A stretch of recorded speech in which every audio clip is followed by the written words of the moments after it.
Hi, I'm James Pierre. Welcome to another episode of Let's Talk with James Pierre. Today, my guest will blow your mind. Yes, from Haiti to the world. Now, he has a new mission, changing lives and connect the new generation with high tech. Joining me on stage is Jared Derival. Thank you so much for being here, sir. No, thank you. Thank you, James, for having me. It is truly an honor. I've been reading your bio and so many things that you have been doing in silence, and nobody knows about that. Today, you're on Bloomberg and all around the world to share your story with the world. First, you were born and raised in Haiti. That is right. I was born in Thomasik, and I was raised in Haiti. I attended school in Cap-Haïtien. And that's probably because my parents, they were military, and military people, typically, they move around the country. From place to place. Exactly. Right. And so I studied for the most part in Cap-Haïtien and up until high school. And beyond that, I worked in Cap-Haïtien for a little while and moved to the United States. Yeah, you recently moved to the United States, but like I said, your bio it's huge in terms of things that you've been doing in the United States. Let's talk about the transition. Leaving Haiti, coming to the U.S. I wouldn't say that I recently, because I've been here since 2009. So that's a good 14 years. And a lot of things can happen in 14 years, you know. The transition from Haiti to the United States, I've got to tell you, it wasn't an easy thing at all. And part of that is because I was 23 years old when I left Haiti, or 24 years old to come to the United States. I had a life in Haiti. Right, I was teaching English, and I was working in schools, and sometimes I would work on radio and things along those lines. And leaving all of that behind, my friends, my relatives, et cetera, it was partially difficult emotionally, but also I could see the light at the end of the tunnel. I was a computer technician then as well, working for a school in Cap-Haïtien. And I wanted to come to the United States because I knew that was the land of technology. I heard about people like Bill Gates and others, and I wanted to be one of these people. And I said, coming to the United States would be my shot. And I remember that I said, I'm going to have the full experience. I'm going to fly American Airlines. and I'm going to make sure that I speak like the Americans. And that's how it got started. And I was blessed when I came here as well, because I was awarded a scholarship here in Miami that's called the Honors Scholarship. And I never knew anything about these things. You see, the thing is information. It can change lives, but I didn't have the information, but they were ready to convey that to me. And here's what happened. When you come to school in the United States, I came as an international student. One of the things you have to do is that you have to demonstrate that you can speak enough English so you can start college. And they give you a test to prove that. Yeah. Then it was called CPT, College Placement Test. And when I took that test, I scored very high. And at the bottom of the paper, it said, because of that, you should go to this room and inquire about the honors scholarship. And when I got there, I met the guy named Dr. Buos. It was in August, and the deadline was February. And he said, I've never seen a score like this. And he made a phone call. He says, we've got to get, my name in Creole is Junior. We've got to get Junior in this program. It's when I became an American citizen that I changed my name from Junior to Jared. And he says, we've got to get him in this program. And he called the person in charge, called Dr. Holloway. And he said, we've got to speak to him. And Dr. Holloway invited me, and they made an exception. Although the deadline was February, they took me in August. And that was the key. Wow. Information key. I'm very pleased by how you are even describing your journey before taking on the path. Like, I wanted to take American Airlines. I wanted to be there to enjoy the American dream. But not so many immigrants from Haiti are fortunate to have the same path. Yeah. What would you tell them in terms of the transition? Yeah. What is the mindset supposed to be? I don't know. I think it will differ from person to person. But what you've got to know is that things are going to be hard. But I remember this. I remember this as if it was yesterday. Dr. Holloway got me to recite a poem that said, hold fast the dream, for if dreams die, life is like a bird with broken wings. I always remember that. Sometimes things get super hard, even when you are afforded opportunities. Opportunities does not mean ease. So you're not going to get to where you want to go easily, but hold fast the dream. And so I think that's one of the things that the universal things that I could say that someone could take, right? Never give up the dream and continue to work towards excellence. Never settle for just the bare minimum, because the bare minimum is not really what's going to be transformational. It's going to be the pursuit of excellence. And that pursuit of excellence is something that you've gotta chase every day, and you're going to die chasing that. It's not going to end. It's not, there's no destination. You see, one of the things that I say to people all the time is there is no end. You've got to keep going. And so when you think about it that way, it encourages you. It encourages you, and it strengthens you when things get hard. Wow, constant motivation. You joined the class of excellence here at Miami-Dade College, the North Campus, what we call the Honors College. Mm-hmm. We are recording that show here at Miami-Dade College, the North Campus. You coming back here, what are your thoughts? What are your sentiments? What is it you're feeling coming back home? And I've got to tell you that it's refreshing, relaxing, and most of all, I remember that's where it all started, you know? Everything else was built on top of that foundation. One might say it started before that. It started in Haiti. Yes, I came from Haiti with a mind full of dream, in a very empty pocket as well. But the Miami-Dade Honors Scholarship gave me the tools that I needed. Paid trips for me to go to Europe, Washington, et cetera, paid my books, paid my in-state tuition, and gave me a stipend. And I graduated. They gave me a medal with my name written behind of it. In spite of everything that can happen, I can always look at this medal and say, my name is written on top of that. And that says, okay, that's not where you're going. You've got to keep moving forward. You have to keep moving forward, and you have done that so well. We're going to take a quick commercial break. When we come back, Jared Derival, of course, left Miami-Dade College, but with his wings, he was able to fly high through so many companies when it comes to technology. We'll tell you more about that right after the break.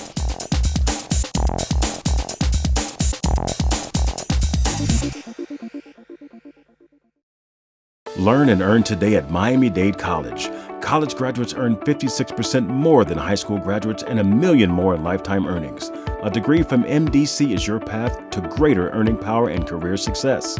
Choose from hundreds of affordable high-tech and in-demand career programs, including cybersecurity, artificial intelligence, business, and nursing.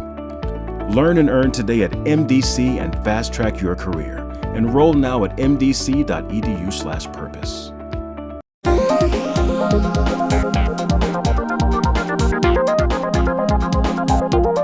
Welcome back. Our guest is a role model to the Haitian community, but also to the world. He's been doing so many things outside of the Haitian community. Now, it's a way that he wants to give back to the Haitian community, but encouraging that community to adapt to technology. As you know, it's very important in the world that we are living in. Jared, you left Miami-Dade College, get your career, and then now you go to the workforce. Yeah. Tell us about that another transition, right? Transition from Haiti to the United States, now transition from school to the workforce. Yeah, that's an excellent question. You see, I already had a career before I came to the United States. I wanted to strengthen this career. I wanted to formalize, should I say, that's the word. I was a computer technician. Remember that in Haiti. And the way things worked for me in Haiti is that I learned hands-on. I self-taught myself how to speak English and a bunch of other things. And I wanted to get better. I always wondered, what if I learned this technology? What if I learned that from people who really knew? Because I was just putting computers together, find a hard drive, find memory, and I make it work. You were making the impossible possible. Yeah, and because of that, a school trusted me with their computer lab. And they said, we don't have anyone, we give this to you, help us with it. And that was my job, one of my jobs. And but the dream was to go further than that, to be the best that I could be.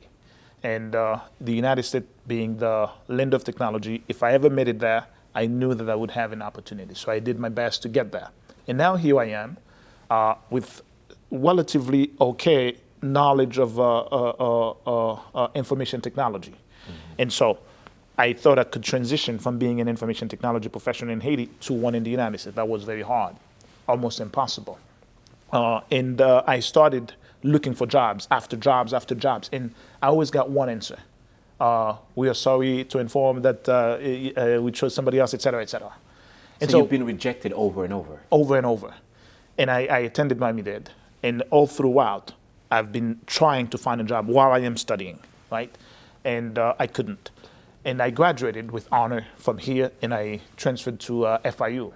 And by then, I met a beautiful lady. I married her, and I started a family. Wow. And now at FIU, I earned a bachelor's degree, and then a master's degree. Then, serendipitously, I got a call.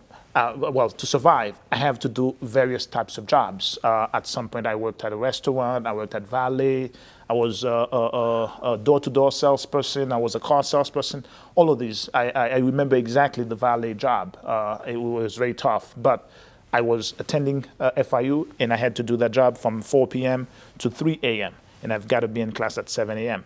So sometimes I'm moving like a zombie because not enough time to sleep, but I've got to keep going. And I told myself something, right? Something very dangerous. I told myself, okay, what do you have to lose? When I wake up in the morning, I'm going to do one thing.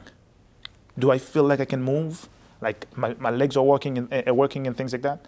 And if that's true and I can breathe and all of that, I'm going to keep going because I don't feel like I have anything else to lose. At that point, I'm at rock bottom. And I said, I'm going to keep going. I don't believe that I'm going to make it anywhere because it became impossible. Because I've been chasing the dream. I've been trying my best. I did everything that I was told to do. And the dream seems further and further away from me. But I said, what do I have to lose? Keep moving. If I make it, I make it. But at least I know I give it my best shot. And that's what I did. And eventually, I graduated with a bachelor's degree and then the master's degree. And then I got my first job. That first job wasn't ideal. But serendipitously, I kept applying, et cetera, et cetera. I applied for a job on Craigslist. And I didn't know that I was going to work for Homeland Security. And this is nothing fancy or anything like that. I just need a job. And all I know is that if I'm making $15 an hour, I'll be super happy. I'll be able to take care of my bills and stuff like that. And I applied around 6 a.m. Every morning I wake up, I always did the same thing. I applied to at least 10 jobs. And that day I woke up. And I never hear back from most of them. That day I woke up, I applied as well. Anywhere I can find. And within an hour, I got a call.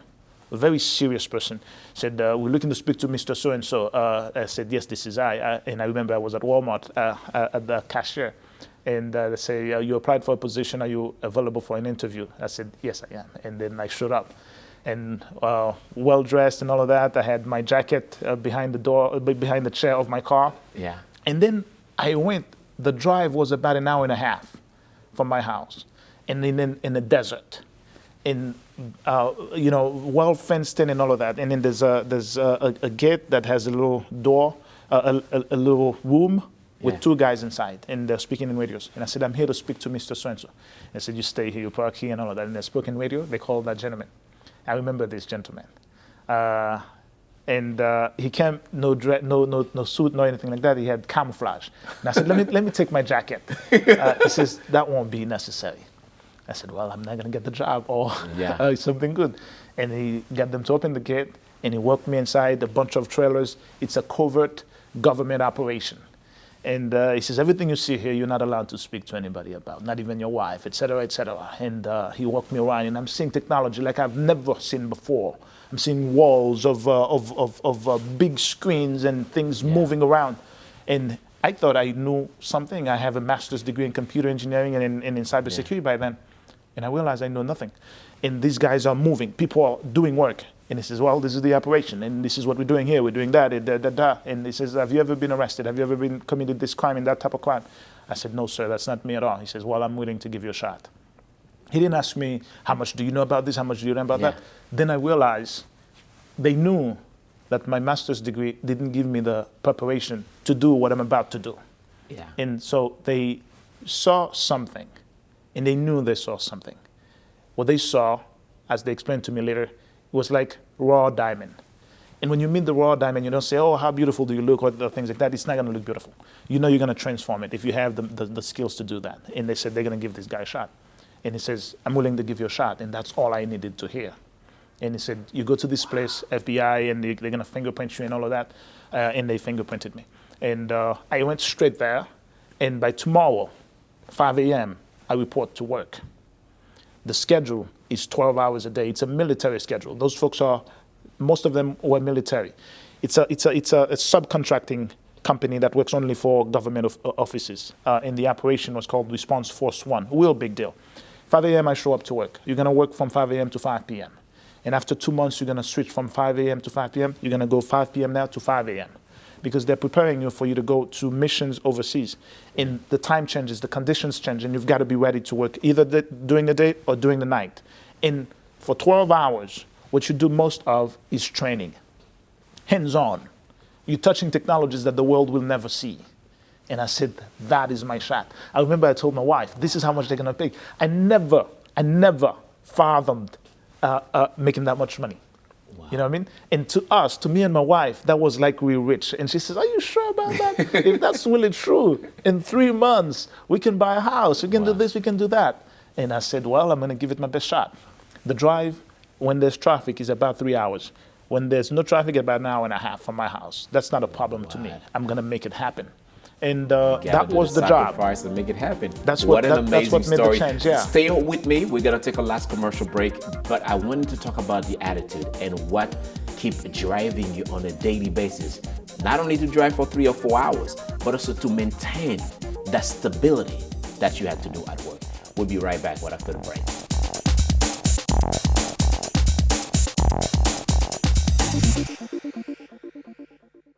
Learn and earn today at Miami-Dade College. College graduates earn 56% more than high school graduates and $1 million more in lifetime earnings. A degree from MDC is your path to greater earning power and career success. Choose from hundreds of affordable high-tech and in-demand career programs, including cybersecurity, artificial intelligence, business, and nursing. Learn and earn today at MDC and fast-track your career.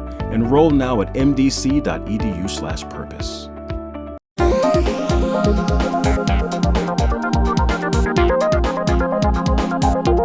Welcome back to our last segment. What an amazing story, Jared. From Haiti now to being exposed to technology that you say that the world may never see, where you had to witness that, to be part of a great team, right? I know that we cannot go into details into the government work and things like that, but I want to talk about the motivation.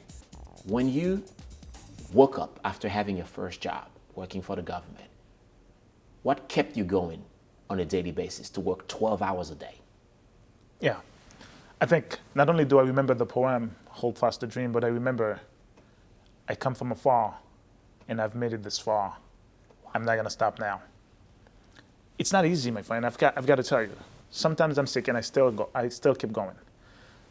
To work this job 12 hours a day and to drive about 4 more hours to go in to come back, I've got to condition myself. And I've got to condition myself in my family as well. It's not just me. It's a sacrifice that I'm making and the family's making with me. I'm going to leave work when I work during the day. I'm going to leave work at 5 and I'm going to get to my house around 7 or 8. And when I come home, I have one thing I can do.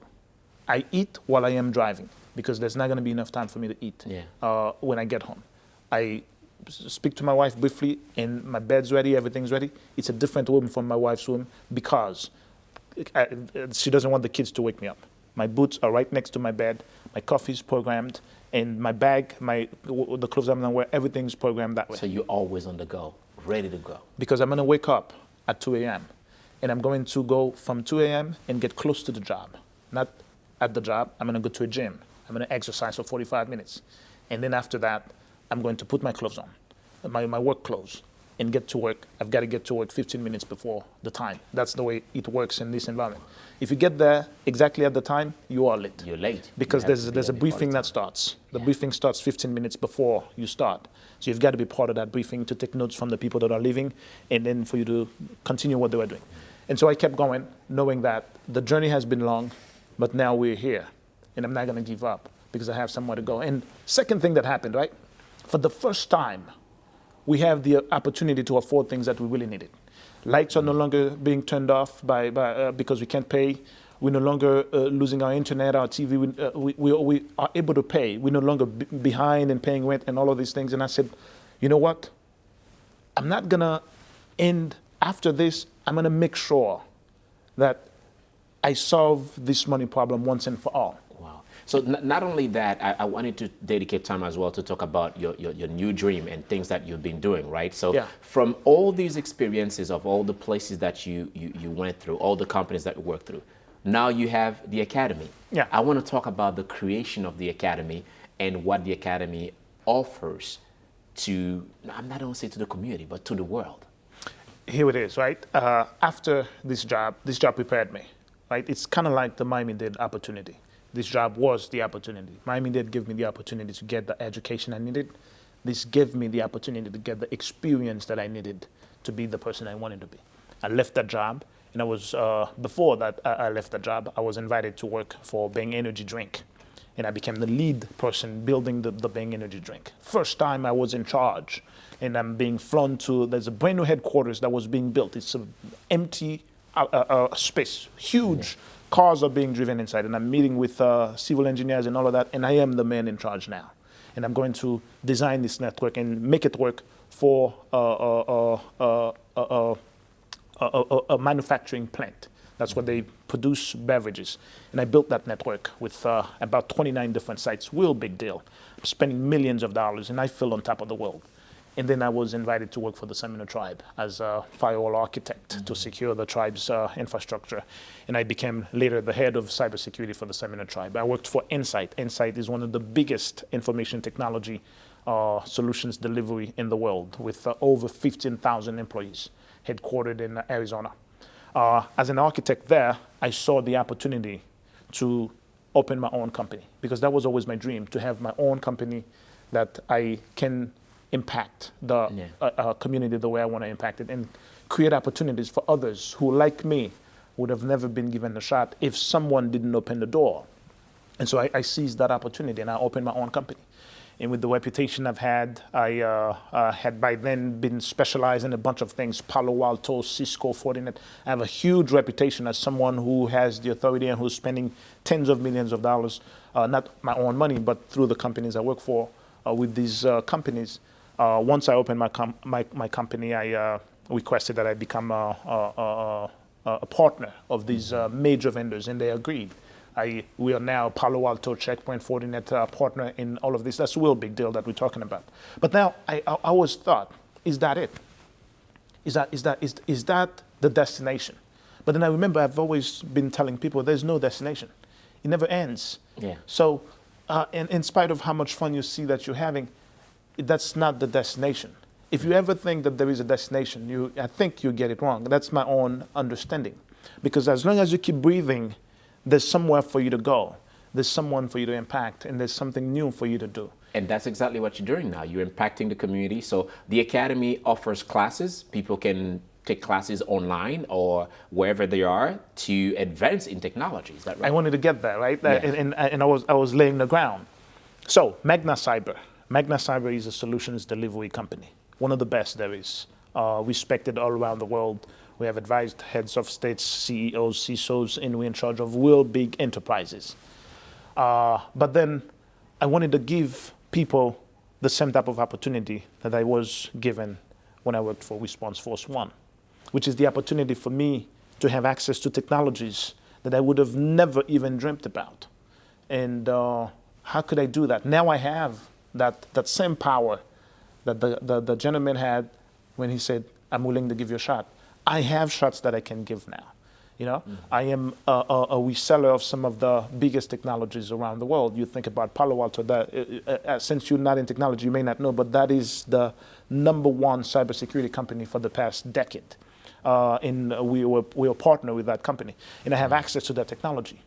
And why don't I open the door to give access to others who are dreamers like I once was, and I probably still am, and who will not be given this opportunity if someone doesn't say, I'm willing to give you a shot. So I wanted to open doors. In that door that I found that I could open was a door to education. Education in the way that I understand it. Understand that it took me a long time before I gained the experience that I really needed. And it's a combination of a bunch of things, but really the real big deal is the hands-on experience. And I wanted to create a platform that will allow people to have that without the suffering that I went through, without the rejections. Because once I had the skill, the minute that I had that job that gave me the skills, I never applied for a job anymore. From that point on, jobs applied to me, and I chose the best. And so I wanted to give Jared, someone that opportunity. We have a little over less than a minute. Not only you giving the student the shots, but also you helping them finding jobs in the workforce, something that you were rejecting over and over, and you couldn't find a job. But now through your academy, not only they are learning, but also they have an opportunity to find a job. I wanted you to concentrate to explain that great opportunity for our viewers. I thank you for doing that, because I'm a technologist. I'm not like you're a journalist who can understand how to deliver that stuff. But what I know is honesty, right? And I just say without thinking. I just say what's in my mind. And so here's what it is, right? This academy, unlike everything you can think about, I'm in one of the greatest colleges in the United States, if not the greatest college in the United States. That's where I am right now in Miami-Dade College. And I came from here. I graduated from here with honors. I want to say something that is antithetical to the philosophy of the college and university education. We are not a college. We're not a university. We're not a technical school. We are not an educational institution. We are the opposite of that. We call ourselves a skill factory. What that means is that we transfer skills directly from someone who really knows to someone who wants to know. There is a system in France that's called compagnon du métier. If you want to be a diamond cutter, an artisan, you don't go to school to do that in France. You go and shadow a master. And as he's crafting the finest jewelry, you as the students, you're learning. And you spend that time. And some of the people who craft the best shoes, the best jackets and suits that they can be. Think about Bercy. I went there one time to get them to craft a pair of shoes specifically for me. And the way they do that is they build the shape of your foot on a piece of wood, but there's a student watching the master as he's creating this whole thing. And as my shoes being created, someone is learning how to build the shoes, and they participate in the process of making my shoes. And that's what we are, a skill factory. We're transferring skills from people who have done that to people who want to become those people. And how do we do that? We build a complex network, because we're talking about information technology here. Make no mistake. Information technology can be summarized in these two simple concepts. It is creating a platform where information can be created and where information can be accessed. That's what we do as information technology professionals. So all of those technologies, all of the things that you think about, all of the businesses, all of the big expenses that are made in technology, they're made for one reason: for you to create information and for others to access that information. And so we build platforms like that. That's called a network, a big complex network that's scattered over multiple geographical locations. And then we invite our students to come. Talking about accessibility, I wanted to dedicate the last 15 seconds to explain to our viewers, if somebody is interested into the Academy, what do they have to do? Do they send an email? Do you have a website? How do they access that information? What they do is that they go to magnacyber.academy. And for now, we have a whole team working on PR and all of these things around my name. They can Google me, Jared Derival, as well. But more importantly, they go to magnacyber.academy. They click on Apply Now. They put their information. And the whole machine of our skill factory will start getting in motion to evaluate them and see if they have the right aptitude to capitalize on the opportunity we're offering. Absolutely. We can spend the whole time talking about it, but thank you so very much for being here. I hope that we have you back more often to talk more about the Academy and also other parts of your story as well. Thank you so much, Jared, for being here with us. James, it's an absolute pleasure. Wow, you can tell he's very abundant, but not only that, but he's also knowledgeable about what he's talking about. And you never know, maybe I step there to the Academy and bring you a show straight from there. But until now, I'm James Pierre. Thank you so much for watching. We'll see you for another episode of Let's Talk with James Pierre. Bye-bye now.